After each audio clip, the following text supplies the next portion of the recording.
Menyalah timnas Indonesia dapat satu lagi pemain antarabangsa. Dapat satu lagi pemain, hari guys. lalu media Indonesia sosial meletup apabila Kevin Dix dilihat tiba di Jakarta. Dan baru beberapa jam yang lalu dia bersalaman dengan Erick Thohir. Guys, sudah bersalaman dengan Bapak Erick Thohir.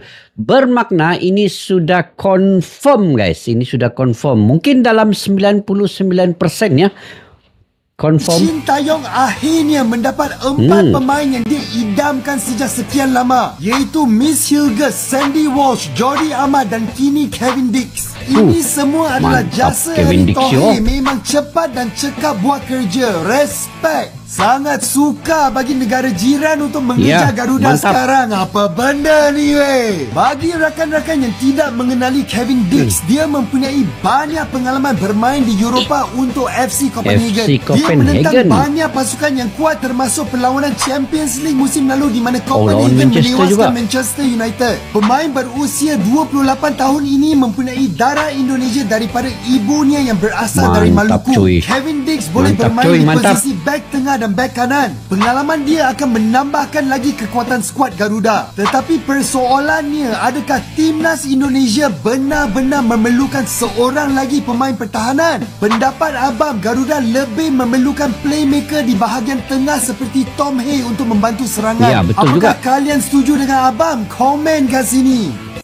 Okey guys, betul juga. Indonesia sekarang ini memerlukan di bahagian tengah, gelandang dan juga lini serangan. Tapi di bahagian pertahanan ini juga penting kerana bukan semua pemain dalam kondisi yang terbaik. Jadi perlu ada banyak di bahagian lini pertahanan itu untuk backup sekiranya ada yang dikena kartu merah, cedera dan juga kurang dia punya performance. Jadi Kevin Dix sesuai juga diambil. Jadi sekarang ini ambil lagi pemain gelandang dan juga pemain penyerang. Tadi saya ketemu Kevin Dix dan ini Bapak Erick Thohir sendiri, guys. Tentu kita ingin pastikan ini semua benar-benar baik, artinya prosesnya berjalan. Kan perlu ada tes kesehatan dan tentu bagaimana nanti proses ke depannya juga harus benar-benar sesuai dengan aturan.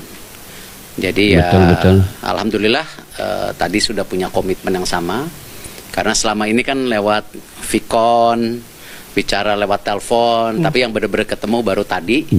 Dan tentu ya terima kasih Kevin Dix percaya program yang sedang dibangun karena senioritas dia ini kan sama Tom Hay sama.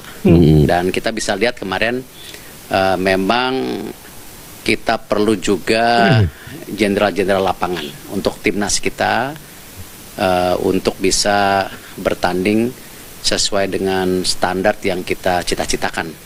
Jadi dengan ada Tom, ada Kevin, ada Mes, ada Jay, ada Martin, saya rasa kestabilan ini akan terjadi di tim nasional kita.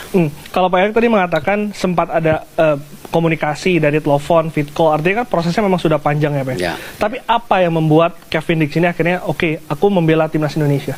Ya, dia melihat bahwa memang kita serius gitu dan dengan banyaknya bergabung pemain-pemain yang level dunia, dia juga ngelihat ya tim ini makin kuat dan dia mengharapkan justru dengan menambah tentu kontribusinya Kevin melihat ini akan lebih stabil lagi ke depannya gitu. Karena kan kita kembali tidak hanya melihat kejuaraan dunia saja, tetapi kan banyak event-event yang masuk kalender kita seperti nanti ke depan lawan tim nasional Belanda ataupun melawan tim nasional Spanyol, Portugal ya ini kan sebagai program Spanyol yang kita sama Portugal, guys. sedang dorong Gila, untuk peningkatan Bapak Erick ranking Thohir FIFA mantap kita lah, ke depan mantap sampai cuy. 100 itu. Ya. Kalau kita lihat posisi Kevin Dix kan ini bermain agak di belakang ya. Kevin Dix bisa main di center back, right back, bisa main di defensive midfielder yang selama ini juga kita kekurangan.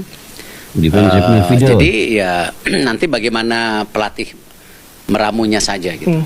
Ya. Kalau tadi saya ketemu Kevin, saya nonton, saya nggak bisa tidur. Padahal besok saya ada tes kesehatan. Telah lama didambakan akhirnya Kevin Dix dan Erick Thohir salaman. Ya, akhirnya salah satu pemain grade A yang telah lama dinantikan resmi salaman dengan Pak Erick Thohir. Sudah sejak tahun 2018, Kevin Dix jadi buruan PSSI untuk direkrut gabung timnas. Meski sempat menolak, kini Kevin Dix sudah mengiyakan untuk membela tanah leluhurnya Indonesia. Pemain berumur 28 tahun itu sudah berada di Jakarta sejak tanggal 10 Oktober lalu. Ketika udah selama dengan Pak Erick, artinya proses naturalisasi sudah siap dilakukan. Hadirnya Kevin Dix ini akan menambah kedalaman skuad timnas Indonesia.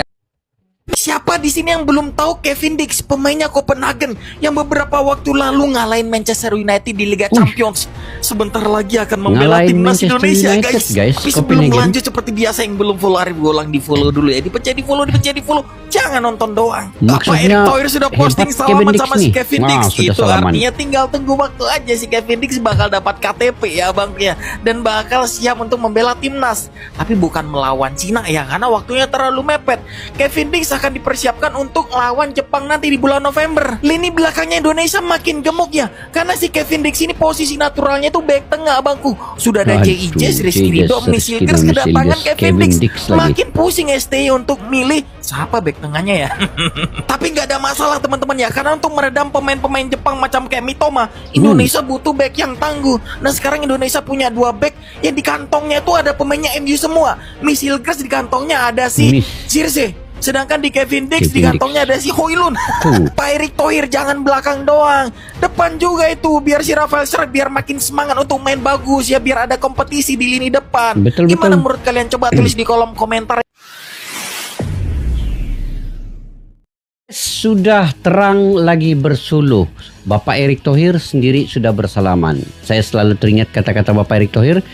Kalau sudah bersalaman, itu sudah 99% pemain itu akan membela timnas Indonesia, hanya menunggu berkas, menunggu sumpah WNI dan sebagainya lagi. Jadi Indonesia punya ketua umum yang sangat cerdas, sangat bijak dan punya cita-cita yang tinggi guys, seperti Bapak Erick Thohir ini. Dia inginkan Indonesia itu untuk melaju ke putaran akhir Piala Dunia 2026. Dan kalaupun 2026 ini tidak tertunai, dalam 2030 itu insya Allah Indonesia pasti akan dapat ke Piala Dunia. Jadi menurut Bapak Erick Thohir ini, perkembangan ini seiring dan sejalan di semua peringkat umur, dari kelompok U17, U20, U23 dan juga timnas senior. Jadi step by step Bapak Erick Thohir seorang pejuang kepada sepak bola di Indonesia. Saya pasti semua orang setuju dengan ini, dan di peringkat pemain-pemain keturunan yang ada akan ada lagi amunisi baru, terutamanya di bagian mungkin akan mencari penyerang dan juga general di lapangan.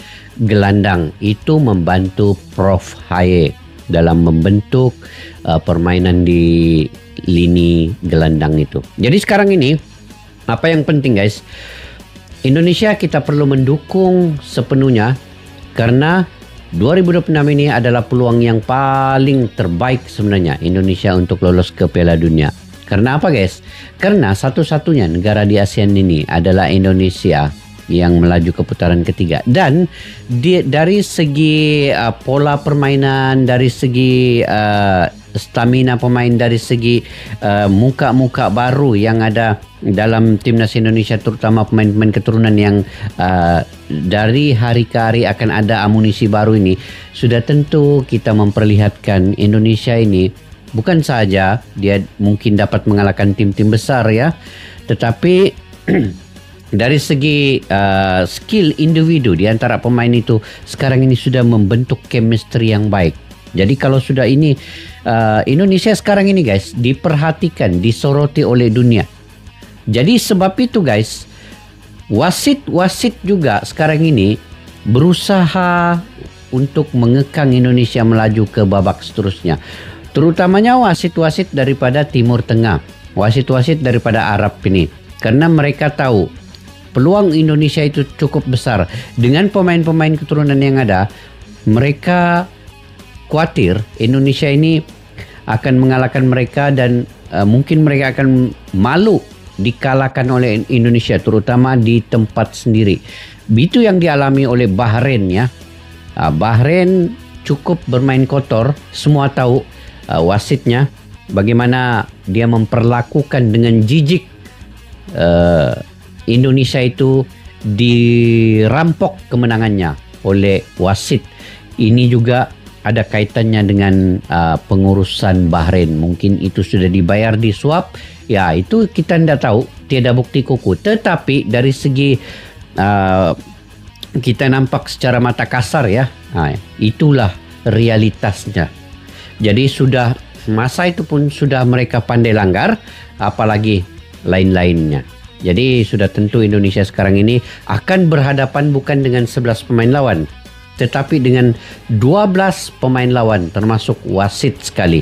Mudah-mudahan lawan China ini guys, lawan China ini pada tanggal 15 juga wasitnya daripada Timur Tengah yaitu Omar Ali juga punya kontroversi mengadili perlawanan di antara Bahrain dan Australia mengenakan kartu merah kepada pemain Australia. Akhirnya Bahrain menang dengan Australia. Jadi ini harus hati-hati Indonesia mudah-mudahan. Tetapi Bapak Erick Thohir sudah membuat surat untuk memprotes wasit yang ada di perlawanan menentang Bahrain tempoh hari. Jadi sekarang ini kita tunggu bagaimana keputusan FIFA dan juga IFC. Mudah-mudahan kita doakan Indonesia akan melawan China ini mendapat kemenangan yang sangat penting, yang sangat bernilai untuk timnas Indonesia. 3 poin penuh itu perlu untuk Indonesia mendapat 7 poin. Mungkin akan berada di tempat kedua atau ketiga nanti.